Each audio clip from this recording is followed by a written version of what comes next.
চট্টগ্রাম জেলা ক্রীড়া সংস্থা ঘোষিত অ্যাডহক কমিটি বাতিল ও এম এ আজিজ স্টেডিয়ামকে ২৫ বছরের জন্য বাংলাদেশ ফুটবল ফেডারেশনকে তুলে দেওয়ার প্রতিবাদে মানববন্ধন করেছে চট্টগ্রাম স্টেডিয়াম কমিটি।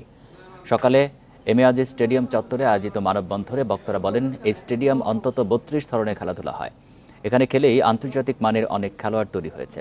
সেই স্টেডিয়ামকে কেবল বাফুফের হাতে তুলে দেওয়া হয় অযৌক্তিক দাবি করে বক্তারা সব খেলোয়াড়ের জন্য স্টেডিয়াম উন্মুক্ত করে দেওয়ার আহ্বান জানান।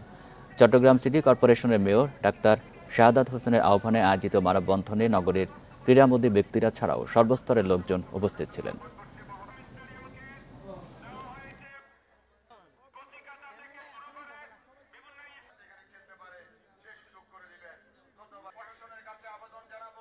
এটা ছাড়া আমাদের আর চট্টগ্রামে বেশি মাঠ নেই।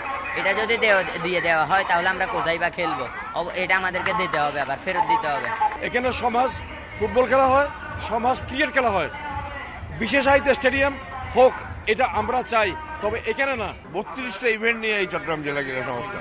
তা আমরা চাই আমাদের মাঠ এই যেভাবে ছিল, আমাদের পূর্বপুরুষরা যেভাবে আমাদের দিয়ে গেছেন, আমাদের পরবর্তী প্রজন্মর কাছে একইভাবে সবার জন্য উন্মুক্ত মাঠ থাক।